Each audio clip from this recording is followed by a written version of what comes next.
Welcome back, everyone, to another exciting episode of Aaron's Opinion, the podcast for blind people, where we speak about critical issues in the blindness community and all other issues from across the universe and galaxy. Going overseas for this one, over to England. Joined today by somebody who you guys may remember from about 3 years ago, Mathias Alberton, creator of Martial Attitude, joins us again. Now a proud repeat offender here at Aaron's Opinion. Matthias, I understand you've been doing a lot over these years. My first question is actually not who is Matthias Alberton, but it is something similar. Can you, in maybe a couple sentences, give a little synopsis, a little recap? Let's say that you're listening to this episode for the first time and you have no idea who Matthias Alberton is. So, who are you? What do you do? A good little CV for those who don't remember, and then maybe you can dive into some of your projects and what you're working on now. And I'll give you an hour on the microphone. So actually, I'll mute my end, and you can just dive in any direction. Go ahead. Oh, thank you, Aaron. Thank you very much for having me on your podcast. I'm super happy to be here again after a few years, but we stayed in touch, and that's the most important thing. And I'm very happy to know you well, and you're keep doing your podcast and your YouTube streaming, which is great. My name is Mathias Alberton. I'm originally from Italy, but I'm based in London, UK. And in the last few years, I have started an academic journey with a bachelor degree in sport psychology, and I am now completing my master degree in applied sport psychology at St. Twickenham University, St. Mary's University of Twickenham, London, under the supervision of Tom Williams. And I am conducting for my dissertation right in these weeks a series of interviews with visually impaired and blind people, because my project, Martial Attitude, is also a social project, which I started it back a few years ago, with the help of an incredible guy, Peter William Sands. Unfortunately, he passed away a year ago, prematurely. And together we trained together for a few years in Kung Fu Wing Chun, which is a martial arts discipline, which I have practiced for many, many years. And as I am a sport therapist myself, a sport remedial massage therapist before starting my academic studies in sport psychology, I started to see the possibility to do this kind of activity, sport activity, if you wish to call it so, or physical activity with a broader sense, because I figured that visually impaired and blind people might benefit from learning how pressure is applied to them in contact with other people. So a kind of touching and being touched in a choreographic way, let's say, or synchronized way, if you wish. So there is a lot of exchange of pressure with the forearms, arms, and hands. That's it, from a standing position, one in front of the other. And through the method of learning, the process of learning some of the movements of Wing Chun Kung Fu, which I, let's say, derived from and applied to visually impaired people, I came to learn that, well, it's possible to gain better posture, to get better movement, better responses when someone touches you in a crowded place or in a bus at the grocery store, queuing for doing some buying in any store, daily life. So I figured that this was kind of interesting.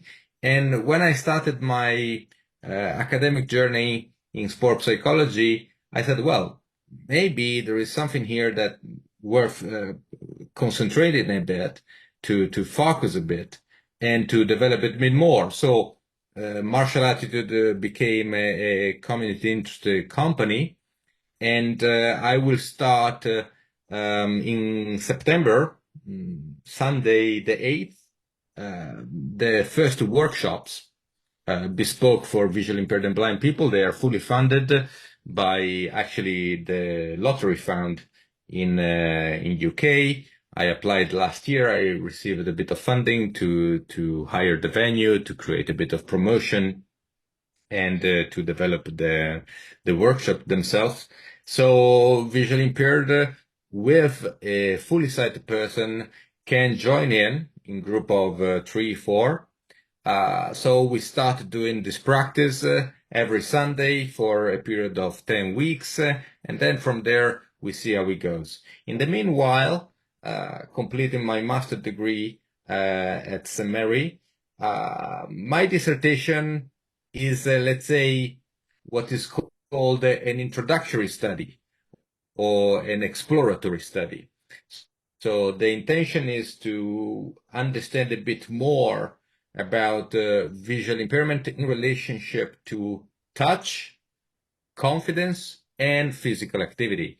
The reason being is that when I started to study for this research, I discovered that, even if I wanted to do, and I am going to do, a research with an intervention, so let's say with the workshop that I will be conducting and with other that will be bespoke to this purpose, even if I do have, let's say, 3 people who are visually impaired and blind, and I start training them, and then I want to gauge any improvement in, let's say, confidence because of the training. How do we measure this confidence? And there are so many measure scales all over the place for every single psychological concept, aspect, behavior that you can possibly imagine of. However, for touch, there are not. So there are a multitude, a plethora of scales referring to, let's say, the ability to throw things, to jump, to skip, behavior like this, or specifically to touch. There are a lot of studies in the sense of touch. Touching the table, is it smooth, is it hot, is it cold, and so forth. However, when touch is understood as touching someone else or being touched by someone, well, there is a bit of lack of scales. So what I came across was something that was originally created for clinical purposes, which is the touch avoidance questionnaire. And has been, of course, translated in few languages, and I found it, let's say, in 2009, and it is originally a 36 item scale, so kind of, like a scale. Do you agree more or less to each of the statements in the scale? But has to be adapted. That one as well has been to be adapted. Therefore, the research that I'm conducting now is to explore a bit more the concept of touch, confidence, and physical activity, and to extrapolate, if possible, some hints, some suggestions to implement the modified scale that on touch avoidance, let's say, that I will use in the future research. The future research will happen because after the completion of the master degree in applied sport psychology, I will go for what is called in England the stage 2. So let's say the qualification process to be chartered sport psychologist. And of course, there is a part of this journey which refers to a research project. I have been already in touch with a couple of supervisors, one specifically for the research. So I will conduct the research already. I already have some sort of ethical approval because it was originally thought to be my dissertation for the master's, but couldn't happen. But in the meantime, the ethical approval arrived. So I am quite confident, if you wish, to say that it will be done and it will be interesting. So this preparatory study will be, let's say, the ground to build up the following research with the intervention and the workshops. Yeah. Does this answer your question? Did I It introduce myself it fairly? it does perfectly. And so then because of that, I have another question. Yeah. What is your first memory of being touched?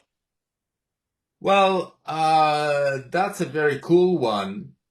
I remember, if you wish it to call it remember, is kind of poof, is a kind of deep down sensation on not being touched. But I remember very well the the texture and the roughness of the carpets uh, in my house when I was crawling.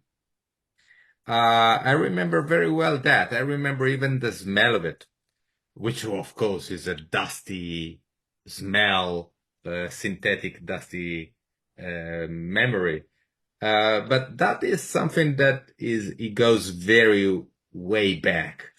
Instead, the first memory of being touched, ah, that's that's something I never thought about really. Oh, the first Uh, time, because the first time we're touched is the memory that we don't have, right? yeah, Very obvious, yeah, right? When you're born, right? The doctor yeah, holds you. The yeah. first time we as people are touched is with gloves, usually, hopefully, in a hospital setting, but we don't remember, you know. So that's interesting. All right. All right. So you've always been someone who's very attuned to your physical. I observe greatly that you're someone who's always been attuned to your physical surroundings. That's excellent.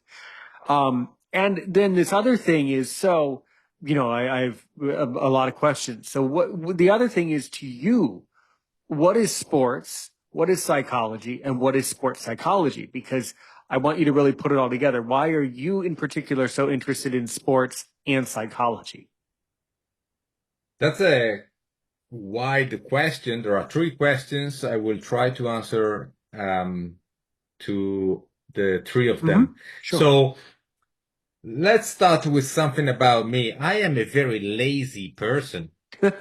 I am, I never would have guessed considering all the successful things you've done so far. yeah, I wouldn't say Matthias is lazy. I wouldn't use the word lazy with you. That's okay, funny. maybe no, maybe not lazy, but I really like and enjoy do nothing. Let's put it in this What? way. Okay, Uh, now you're giving me material that's surprising. I don't think you're a do nothing person. I think you're a do yeah, everything guy. yes, I do. But I really do appreciate the chilling time, like call it in this way. Um, so I never, uh, but I know where it comes from. Um, as a child, I was fairly little, um, not tall at all. I was kind of skinny, um, and with some bullying outside the school now and then in primary. Uh, but I never been physical. I never been competitive. And my parents, both of them, one in tennis, my father, one in swimming, my mother, they were valuing very much my participation in sport and particularly in those two sports and particularly in swimming. However, I always been zero interested, for instance, in swimming. And I remember with terror the first time my father brought me to the football match. I might have been, I don't know, 5, 6, something like that. I was so terrified um, that I had been burnt for life in a way. I believe he tried again 1 week or 2 weeks later, and he never tried ever again. and he never even mentioned again. And football, even if I am Italian and I grew up in Italy, never been anything to me at all. I completely avoided any possible physical contact. Therefore, if possible, tennis was all right because there was a net between me and the opponent. So no touch, no contact was allowed. And only later they they they wanted me to participate in sports, and I was compelled. I couldn't choose. I wanted to do martial arts, but it was considered a fascist thing to do back in the days, so no chance. Um, and they sent me um, to do to do swimming. All right, and then I remember 2, maybe 3 years, terrible years. I have terrible memories about those years doing basketball. And the worst of the worst, and then they gave up, but I was already fairly grown up, something like, let's say 14. Um, Water polo. But that lasted for no more than 6 months. I was really unhappy, and they withdrew me from the sport. So my youth has not been blessed with the sport activities, and my understanding of sport was something very lateral to me. And therefore, until the age of 30, I didn't even consider doing any physical activity. Then something changed. Something changed because I changed. I was eating and drinking a bit too much, so I was putting a bit of belly. And I said, well, maybe I go to the gym. I went to the gym 2 days, and already it was enough for me. I was already bored to death. And but upstairs, I saw these guys with black kimonos going up. And I discovered that there was a class of Viet Vo Dao, a Vietnamese Kung Fu. I joined them, and it was love at first sight. I worked with them very hard for a couple of years, and then I met um, my other master in a different martial arts, which is Kung Fu Wing Chun, and I swapped. I did both for a while, and then I swapped completely to Kung Fu Lokyu Wing Chun with Sifu Storari, and to date I am doing Lokyu Kung Fu Wing Chun with him.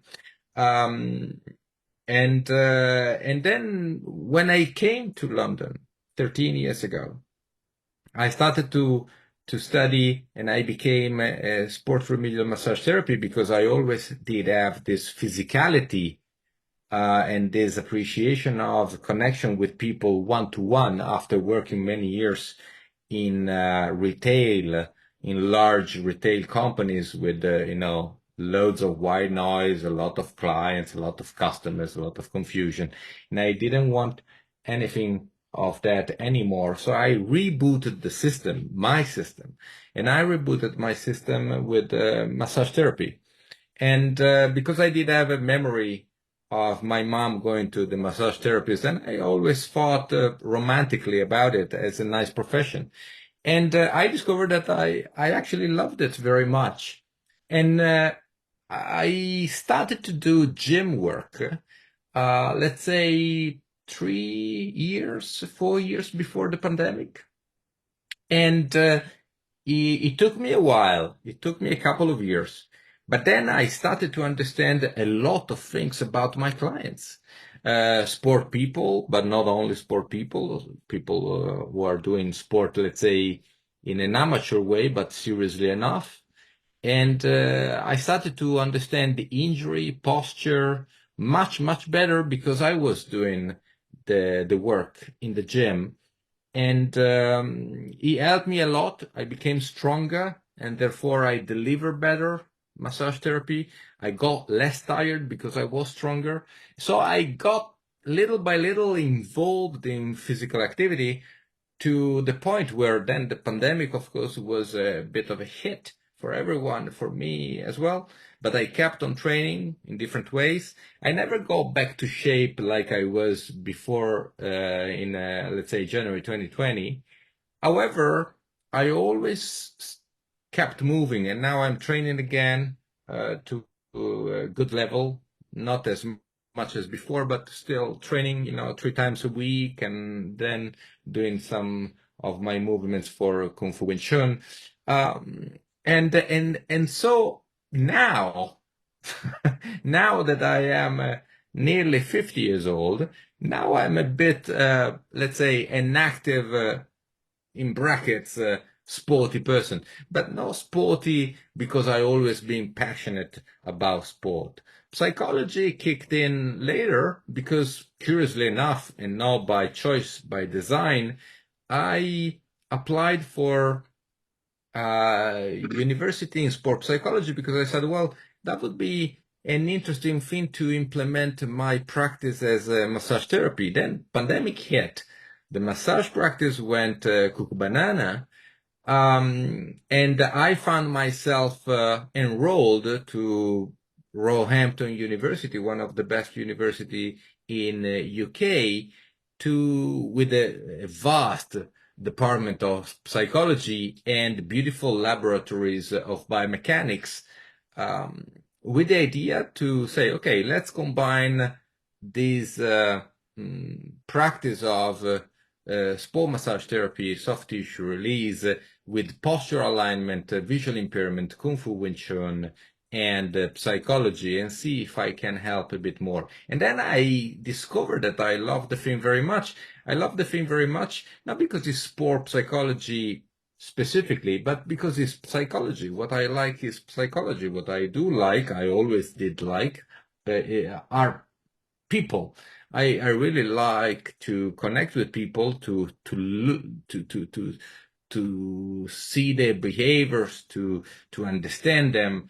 If you wish, in my past before UK, when I was in retail, it was all applied psychology, selling and serving people and trying to sort out problems, maybe in a company environment, but nevertheless. And I, I, I discovered that I loved it very much. So when I finished the bachelor degree, I said, well, maybe I can do more. And if I don't do it now, I certainly won't do it in 10 years. So better crack it, keep cracking it now that I do have the possibility. So I started the master's in applied sport psychology. And therefore, I foresee a future where I do implement the system of training for visually impaired and blind people, hopefully successfully. And I implement a practice of sport psychology or psychology in different senses, because sport psychology, to answer your last question, sport psychology is one definition. There are many definitions, but let's say one definition of sport psychology is to understand the athlete and to help him enhance performance. But for as clarifying this definition might be, it is very vague. Let's say that there are at least 4 or 5 venues or avenues in sport psychology. First of all, there are a separation, a big divide between individual sport and team sports. If you are dealing with individual sports, then you have, let's say, I make an example, it's just one example, but you have, let's say, running, or let's say swimming, or you do have tennis, which I mentioned before. So you have endurance sports. So you have fatigue, pain, a discourse within the person, or you do have an opponent, for instance, in tennis, precisely. So the cognitive part and the emotional part play a huge role, because if you're down, your performance is down. So your individual mental health or anxiety or goals are impacting each other. So it is very much intertwined, and he plays a role in how you perceive fatigue, how you perceive succeeding or not succeeding. If you're talking about team sports, some of these apply, but also there are the dynamics of the group. And then you have to understand that many sports also and mostly played at higher level, at elite level, are played by young people, underage people. They are children in actually. So if you see the Olympics, people like 17, 16, and now in 4 years ago in Tokyo, they started doing skateboarding as an Olympic discipline. And this year, first, second, and third place in skateboarding, altogether, they were 43 years old, all three together. So they are just teenagers. So you have, in that case, not only team sports and group dynamics, but you have to work with teenagers, which are a different category than adult people. And therefore, if they are teenagers, you have a big role played by the parents, and the role that the coaches are supplying, because some coaches are father figures, some coaches are against the parents, some parents are above the coaches, some children are pushed, some pupils are nourished or pushed to extreme just for whatever reason.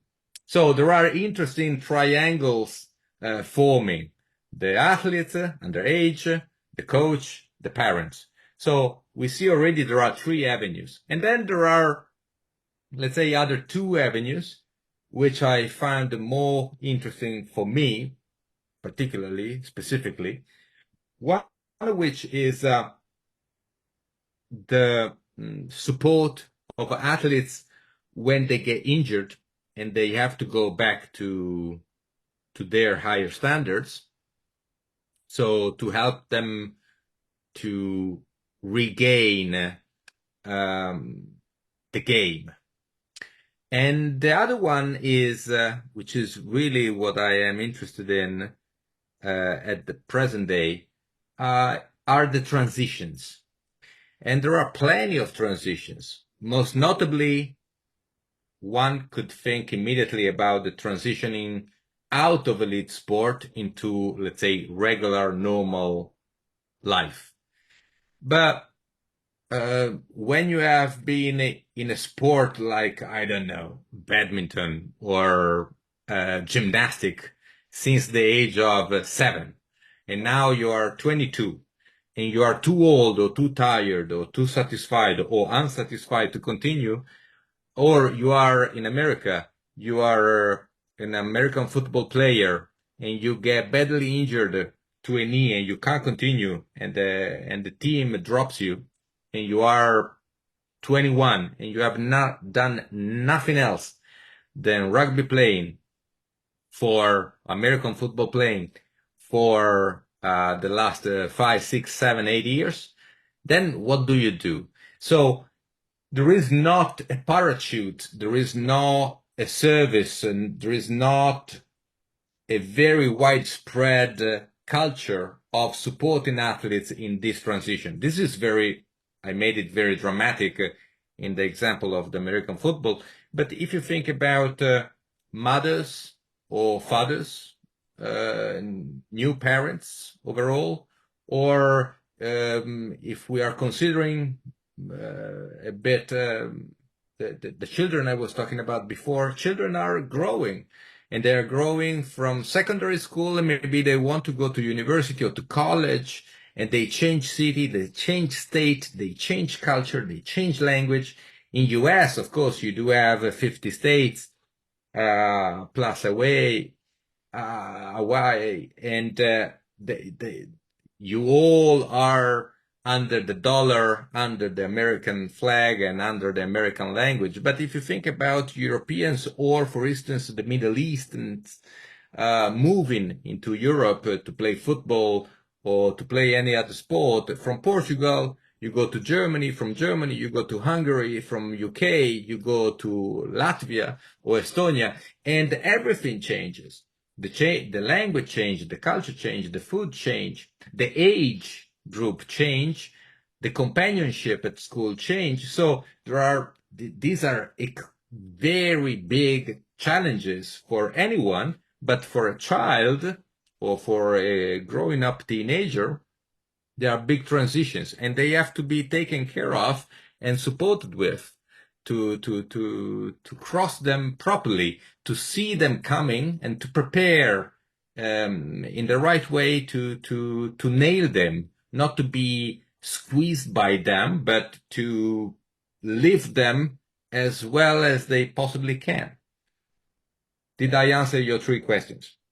Definitely you did. And the example you gave was certainly not too dramatic when you said that many athletes get hurt while playing sports. You're very right. It's a big problem. And in many cases, they don't really know what they want to do after that, or the trauma of not being able to play professionally if you get cut from a team. That happens all the time in America. This is a major thing. Yeah, you're very, very right. So, I mean, the overarching point that you've made is that you have figured out that there will be an industry for you where you will need to provide a service to this group of people, whether you're blind or whether you're getting out of sports or transitioning from one sport to another. There will definitely be the need for your your attitude and your perception and your perspective. So that's incredibly interesting. Yeah, it definitely is. Yeah. What, so as far as the blind people aspect in England goes, for a moment, what have you come to learn and understand about the blind people in England and how do they play sports? And have you been talking a lot, amongst that community about these topics? Yes, I have been in contact with many visually impaired and blind people here in UK, not only for this research, but as I said before, also for podcasting. As you know, I also hold and host a podcast called the Martial Attitude Voice, and many episodes have been about visual impairment and the life as a visual impaired, and many others have been around the discipline overall, but specifically on some sports, more broadly or lately, I focused a lot on boxing.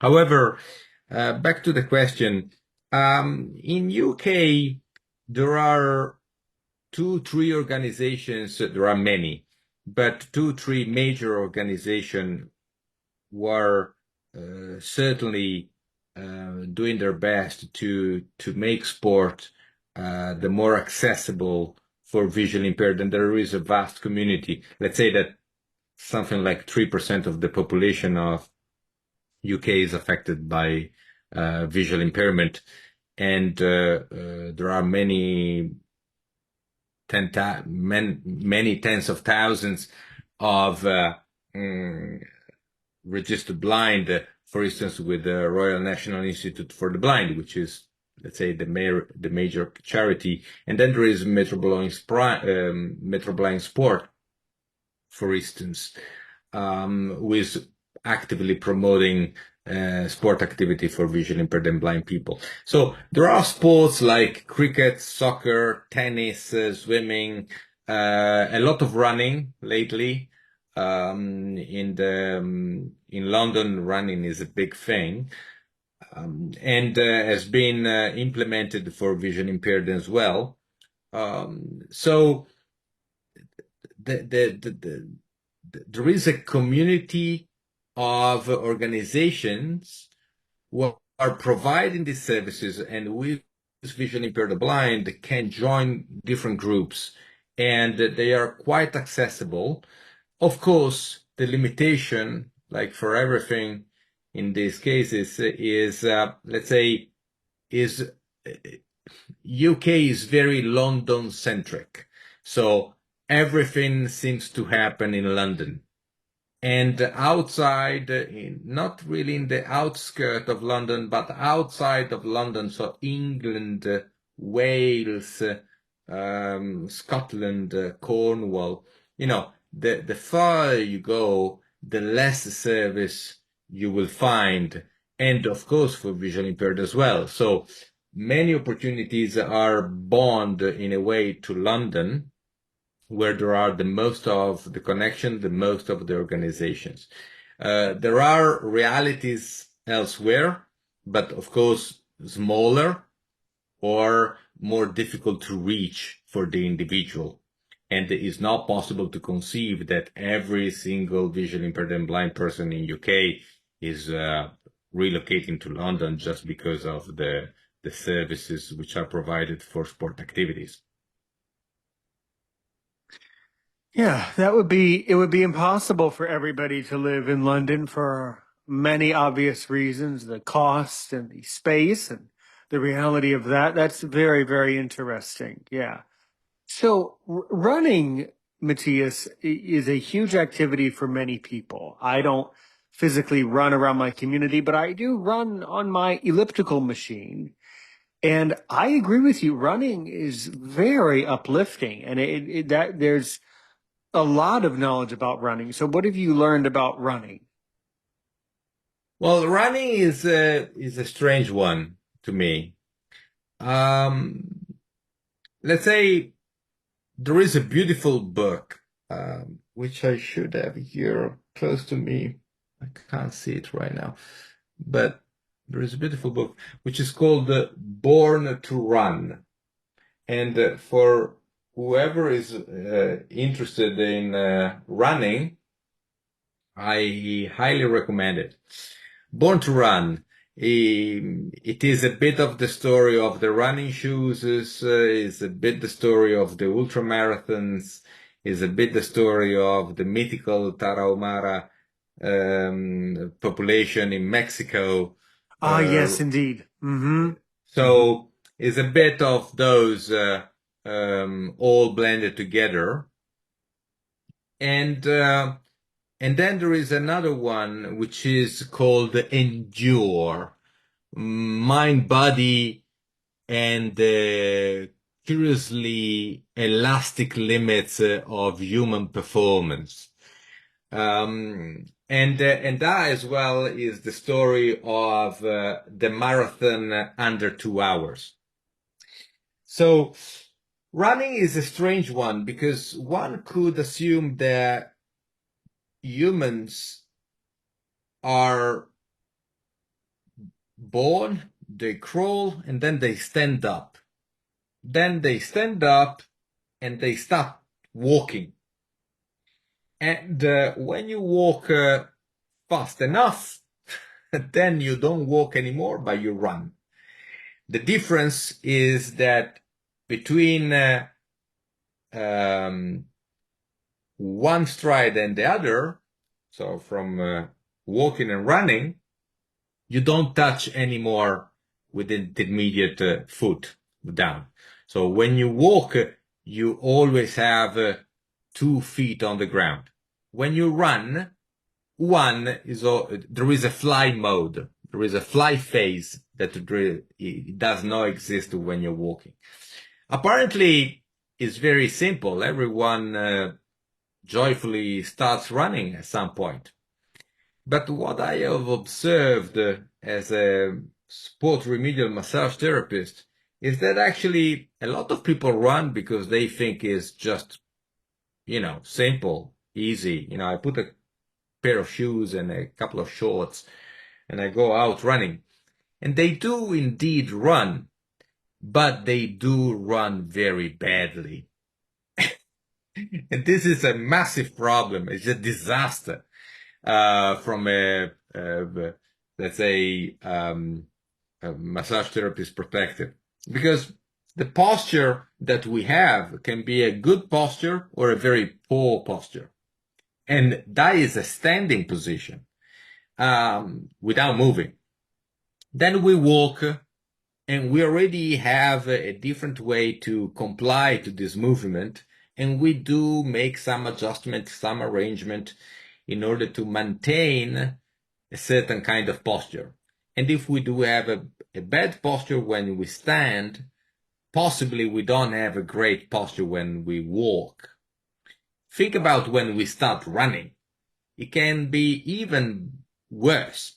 So a good thing for everyone who is interested in running is to ask for some help from an outer perspective, someone looking at you when you're running, and getting some little thing fixed. And this would improve enormously, not the running performance. Who cares? I personally don't care much. But it improves your quality of life, your posture, your skeleton, your joint pain, and so forth.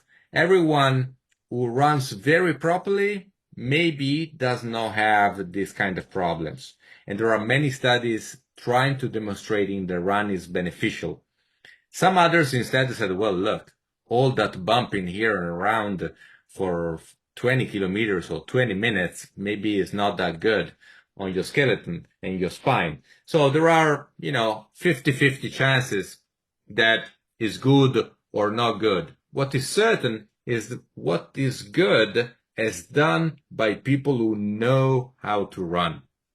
It doesn't matter if you run fast or slow, but how to run, how you carry about and around your movements and your posture. So yeah, it's a tricky one. Seems simple, but it may be quite challenging. Then other characteristic, psychologically speaking, running is a mind space, as you mentioned.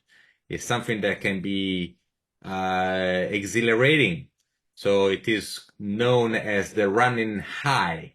So there is a moment where possibly physiologically is being studied and apparently has something to do with the oxygen intake in circulation in the body. And at some point it triggers some sort of high, like you are on to something. You are on to nothing. You are just running. But the physiology of your body with all that oxygen flowing around in the right way and a good breathing, it gives you a mental high. Your brain is very light and you feel great.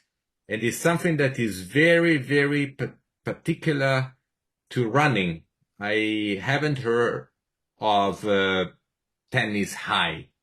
No, I haven't. Possibly because it does not exist. So, Well, now don't tell a tennis player that though. We'll get some comments below about that. Well, I'm a tennis player, and I definitely get a tennis high from playing tennis. yeah, Here's what I can tell you that you're so right. I will tell you that I would advise anyone to run on an elliptical machine if they're able and if they feel okay with it and if they feel better when you get off. I will tell you that I feel better when I go for a run in the morning on my elliptical. I feel better. So much better, so energized, so relaxed, so pleased. So I mean, I think it's both a physical thing and a mental thing. Your brain is getting exercise. It's just a great way to relax for some people. Not everybody should do it, but if you can do it, you should. So again, not everybody should run, but if you can do it, it's a great thing, at least for me. I feel better. Is there some truth to the fact that maybe if you ran too much for too long, you would eventually destroy your hip and your joints? Yeah, you would, except for the fact that a lot of times when people get into their 80s and 90s, they say, I fell and broke my hip. Well, not to sound crass, but I think their hip breaks and then they fall, right? So eventually, when you think about our skeleton, our bones, our muscles, eventually those will fail. That's life. But what we can do is take care of them while they're able. So go for a run. Yeah. absolutely. I Yeah. do agree. I sign up for it. So move, Move. function, We all move. need to Yeah, physically, and I mean, for me, in addition to my blindness with my congenital heart defect, and I also have a mild lung obstruction and a breathing thing. I mean, you can tell, I breathe kind of a weird way of, I don't breathe normally. You can tell I'm not embarrassed by it at all. It's very noticeable to anyone who studies the body that you're breathing the way I talk is a little strange. Sometimes my breaths are not normal. I know that because I have a lung situation. So, because of that, I need that running to get the blood pumping. I need to get those muscles going. I'm not at the age where, funny thing is when you're a teenager, when you're in your teens and 20s, your body's in great shape. Your body just kind of gets going for itself. But now that I'm in my 30s, I realize, well, my body is still perfect, but I still have to help it get going. That's Ma- one thing that I've noticed. Yeah. is not a suggestion, is more of a question. Uh, you mentioned before swimming. Do you swim? I do. Yeah, no, I can swim. We talked about it when we were having our conversation before we came over here. I do swim. We live near the ocean. So now here's something fun. I prefer swimming in the ocean rather than a pool for the obvious reason that, if you live in a community with a swimming pool, everybody knows everybody's, pissing in it a little bit. Everybody has a little tinkle in it. Not to say that the oceans are perfectly clean, but I'm actually a little bit grossed out by that. I prefer being in the ocean. The ocean, I think is a lot more uplifting to me, with the Mm. salt and with all the natural minerals and just the natural feel of the ocean. It's, like we were saying before with the mother nature, right? The maternal stuff, the nurture. I feel nurtured by the ocean, and I don't feel nurtured by a public swimming pool nearly as much. Yeah, I understand. That's a very good point. I love to be in the sea as well for the same reason you mentioned. Um, I would add one possibility though, if ever it's possible to you, maybe try to go to the swimming pool and do just the backstroke. The backstroke for two reasons, because is you can go as low as you like, focusing on the movements of the circumduction of the arms, and that simple movement creates more space for the chest. And secondly, you are never in deprivation of oxygen because you are always breathing. Yeah. So it might be of some help. It does. It does. I swim laps in our pool that we have, and swimming laps back and forth is a lot of fun. That's a great use of my breathing. I agree. Yeah, it's great. Swimming, I notice is very rejuvenating and very, very beneficial. Yeah, for sure. Hmm. Mhm. Yeah, Agreed.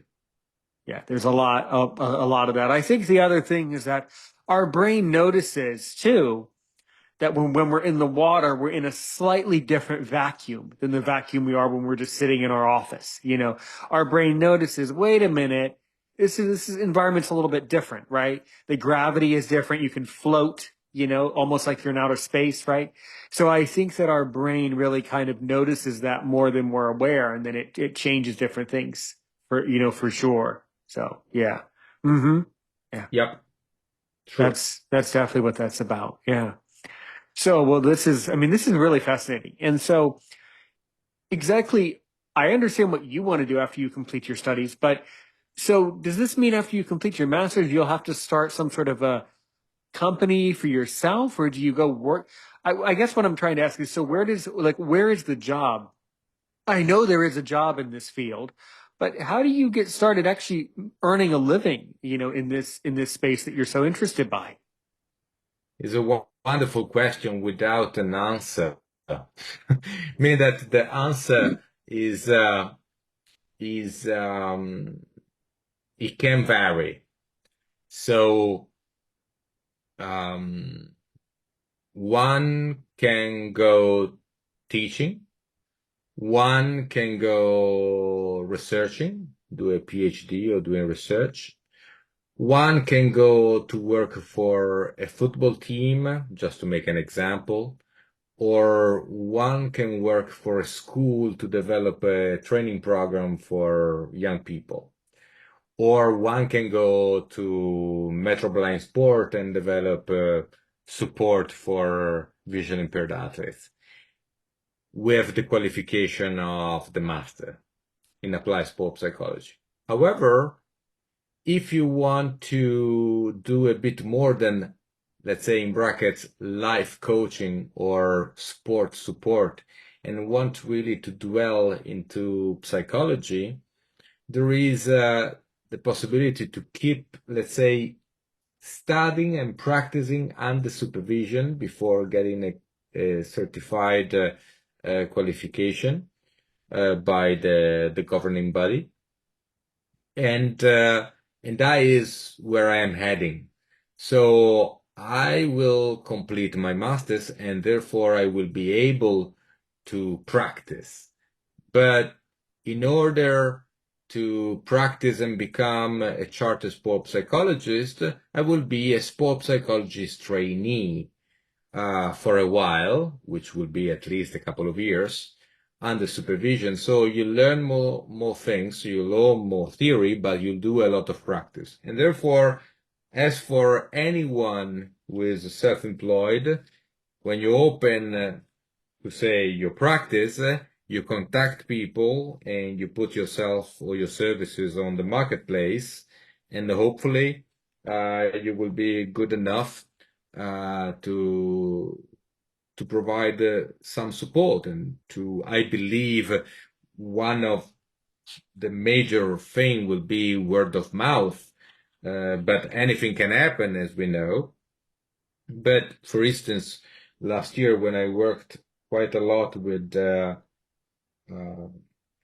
the boxers, professional boxers, I Yeah, found I wanted that to ask you about that. Yeah. yeah, it was a kind of a very interesting cohort of people. I said, well, this is something that worth me concentrating on. And I wish to work with the boxers for sure. My daughter, she is she's part of a team, an academy team in swimming. And for the masters, I conducted an educational workshop. And I have seen that, this thing can be implemented in swimming teams, different aspects of the discipline or different aspects of the behaviors. It can be conducted in those ways. So I believe it will be a blend of opportunities. Maybe you will get a part-time job in a team. Maybe you get a consultancy, few hours in school. And in the meantime, because you are doing your qualification process, so you look for other sport people and you log in hours and you log in experience, exactly as I did when I started my journey as a remedial massage sport therapist. Of course, psychology is in a way more theoretical and complex. It takes a long journey, academic journey, but the the the, the job um, journey is similar. Either you are struck by luck or you built a base, one person after the other. Yeah. That definitely answers that question. Boxing. It's a fascinating sport. Fascinating for the two famous things that the boxer has. You also mentioned about reactions, and I'm sure you were really fascinated by the fact that boxers are trained to not blink and that some people are able to not blink. So, A, what do you think about the not blinking part? What does that show? Because I think that shows a lot about our physiology and our reaction time. And when you're a boxer, your reactions are very different to things. A, what do you think about that? B, what do you think about boxing? C, have you ever boxed? What's your whole perception of the whole boxing sport? Because there's a lot to be learned from boxing.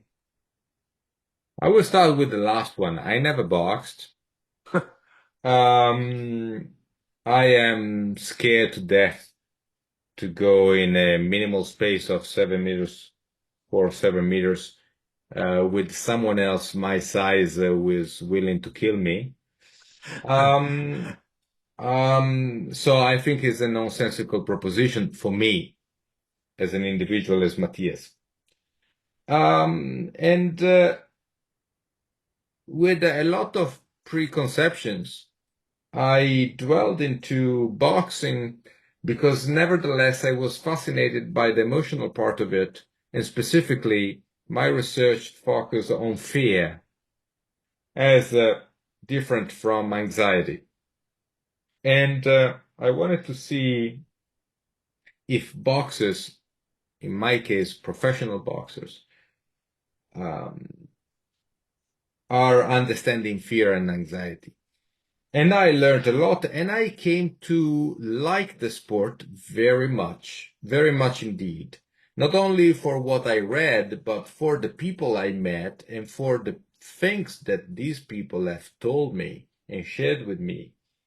Uh, Incredible lives, incredible experiences, incredible people with the highest level of commitment that I have personally experienced across disciplines.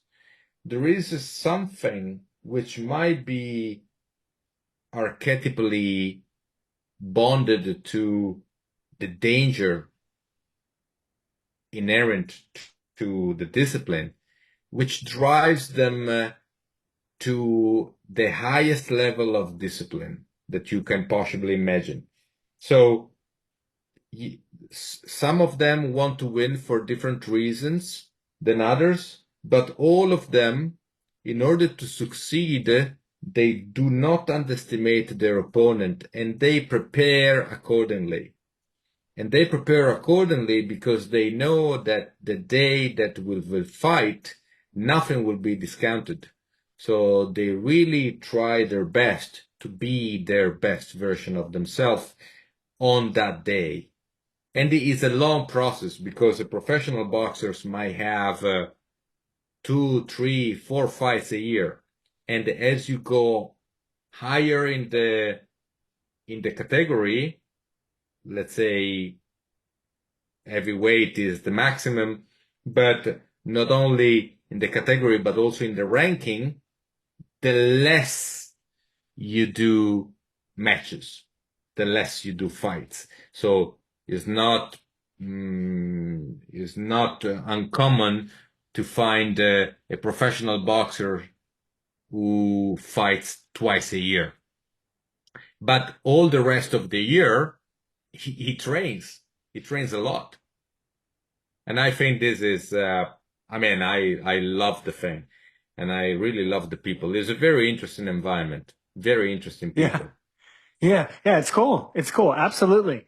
I've never done it. As I mentioned before, I did Taekwondo as a little boy, but that's not this. Obviously, that's not the same thing as boxing, and obviously there's tons of differences. But no, I completely get what you're saying. It's deeply interesting. I think that the life lesson that we would learn from a boxer is you only have a couple opportunities in life to get it right, so you better be ready. Oh That's yeah. that's Yeah. that's the story. That's the story. Yeah. And I think that's what inspires people, right? That's why people watch that sport is because they want to see it right. They want to see, did they prepare themselves in life? And that's what that whole sport is all about. I know almost nothing about the sport. I mean, if you said a famous name, have you ever heard of Cassius Clay? Sure, we all do. Have you ever heard of Sonny Liston? Sure, we all did. But what it ultimately comes down to is in life, you have to be prepared. And that's, I think, that's what do we say? Kind of their reason, their raison d'être. Their Yeah. reason of life is for that very reason.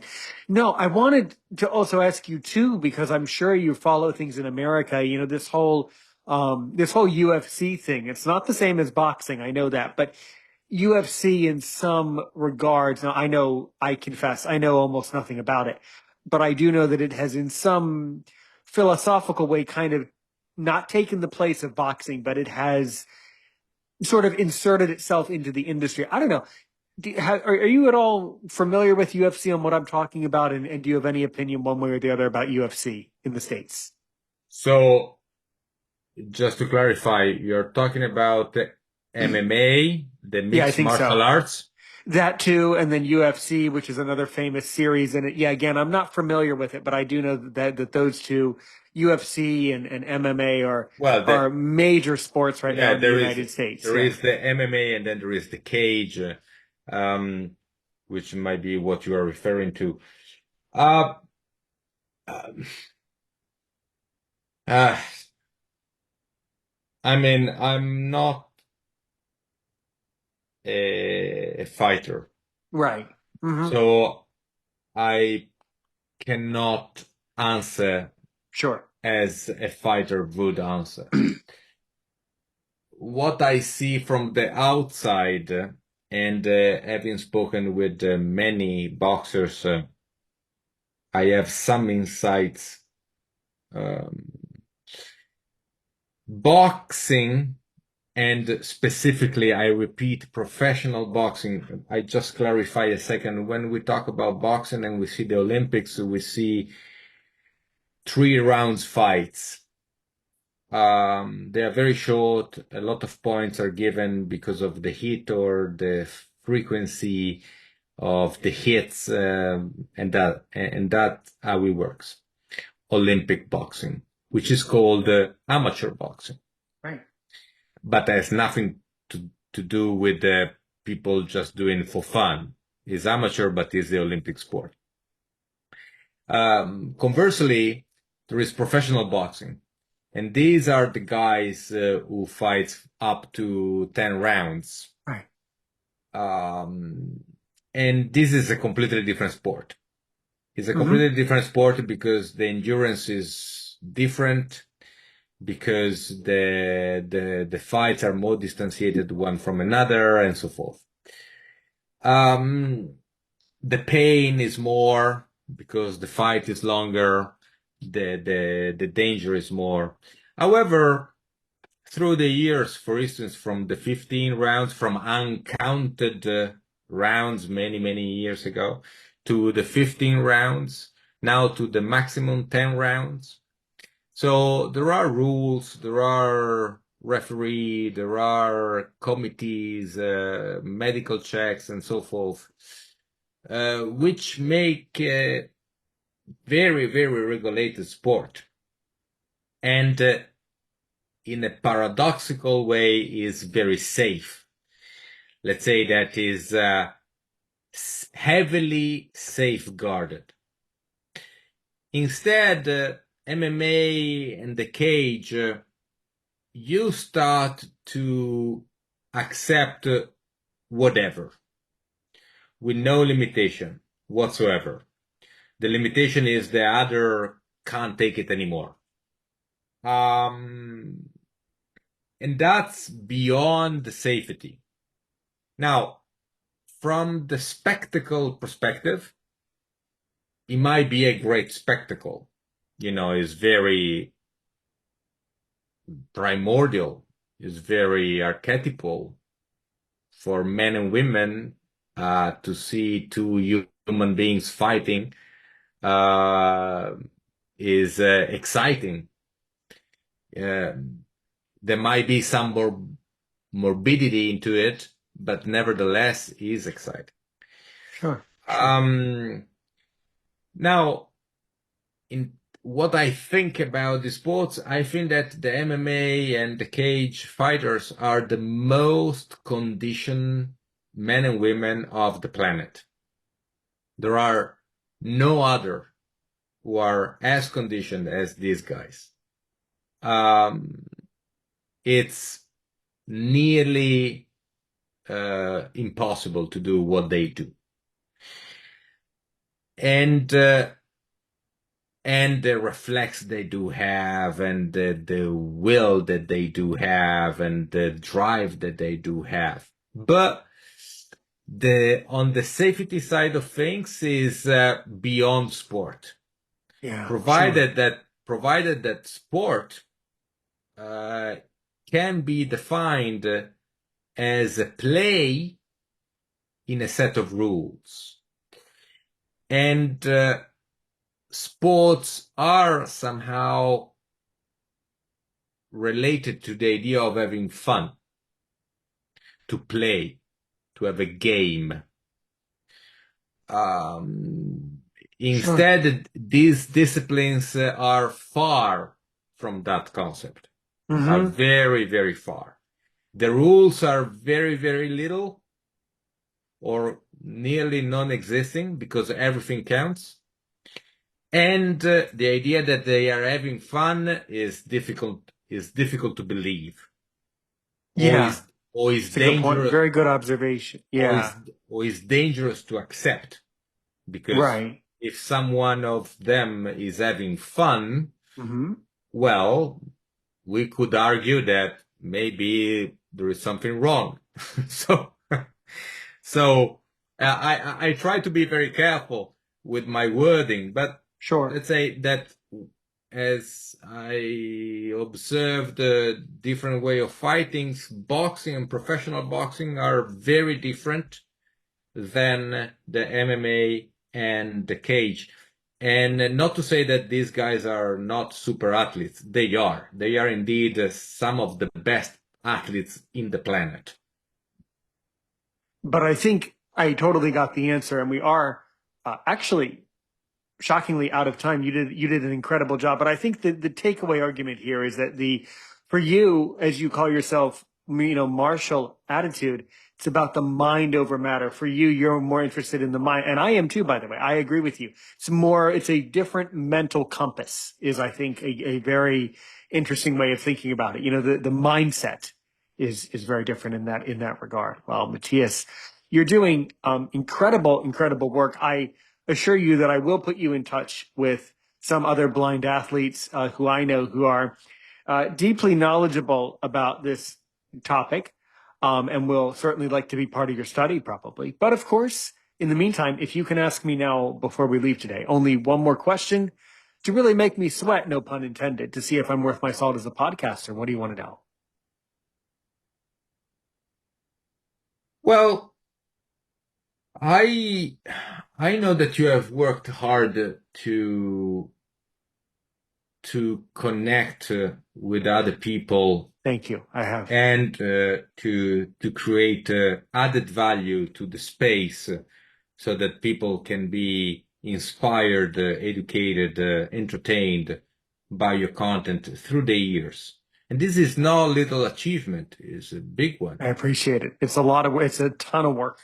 No, It, it is, and it goes mostly unseen because you cannot appreciate the work that is behind. You just appreciate the moment that you listen to the podcast. Um, so my question would um, not dwell in why you do it, but how did you learn doing it? Meaning, how did how was the process of becoming knowledgeable enough technically and mentally to Mhm. sustain the effort of Yeah. producing such content for so long, so consistently? Thank you. Well, you're very kind. First of all, thank you so much. Thank you doesn't suffice, but thank you. Well, I'll answer just a couple of sentences that basically from day one, like we were talking about my childhood earlier today, from day one, I was immersed in audio from day one. My parents drove back and forth to hospital almost every week or day, and anytime they did, they would have talk radio on. So from before I could talk, I was learning what a talk show was before I knew what a talk show was. So my whole life has been kind of revolving around this industry, has been hovering around it. And then I started teaching online and started learning how to use microphones in 2015. So I picked up that skill then in my work. And then I kept listening to other podcasters that I look up to around the space, blind or not. And I kept on thinking, they have some interesting ideas, and so do I. And that's how I got into it, is basically by being patient and listening to what other people have to say, and then figuring out that I also have a voice and I need to use it, that not everybody has the ability to talk for an hour and maintain the interest in a conversation. These days, you're lucky if someone my age will talk to you for 3 minutes. Most people have this 3 to 10 minute attention span, where my attention span goes on for hours, literally does. No joke, no ifs, buts, or coconuts. And that's really how I learned it is by being patient and by maintaining an interest slowly but surely day by day, helping one today and a million tomorrow, as I like to say. How's that? That's quite a story. Thank And you it for well, sharing. not only is it a story, but it's true. See, we say in American English, we say that's a story. Sometimes stories are not true. In that case, that's a true one. There you Yeah. go. If someone wants to get in touch with you, Matthias, over there, if someone wants to participate in your study, apart from me directing you who you need to talk to next, but in general, I'm sure the public will be listening. So how can Matthias be reached over there? Absolutely. So, first of all, you are super well invited to take part in the research. I'm still conducting interviews for the next 10 days, let's say. So keep coming. I will be super happy to talk with you. And secondly, I am Mathias Alberton, but if you look for martial attitude, like for martial arts, but instead of the arts, you put the attitude in it, you can find me on the web quite easily. There is a website, Martial Attitude. There is a podcast, Martial Attitude Voice. There is Martial Attitude or Mathias Alberton on Twitter, X, Instagram, and Facebook. So I am available across the platforms, and is enough to put my name and surname or Martial Attitude, and you should come across me quite easily. Then, if Aaron is super kind, you will find a link in the description of the episode with a link tree of Martial Attitude, or directly Martial Attitude, the website. And then from there, you can email me or you text me according to your preferences. If you like to email, Matthias Alberton at martialattitude.com. Well, there you go. All right, Matthias. Well, we will certainly be in touch later over on the WhatsApp. But until then, incredible job today, incredible episode. Let me know Thank you how the for research having is me. going. You are forever welcome in the Aaron's Opinion family. All right, everybody, take care, be well, have a good evening over there. I think it's time for you to start winding down for the night over there in London, and to me to do the same. So thank you so much, everybody. We will be back soon. Take care. Help one person today. Help 1 million people tomorrow.